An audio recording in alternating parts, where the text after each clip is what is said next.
and I'm proud to welcome you all to this first ever training video on the subject of smearing and consuming faeces.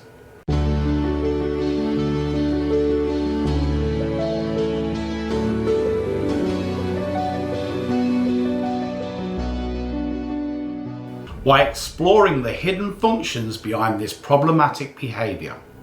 We will also explore 3 chemicals all heavily linked to these fecal matters of concern and reveal some products we all use on a daily basis that we can access to minimise or eradicate the need to smear or consume faeces. So how can we substitute this fecal attraction? Other examples may include sniffing and licking themselves, objects or other people's hair or body parts. Rooting. A smell could also trigger an unhappy memory from a person's past.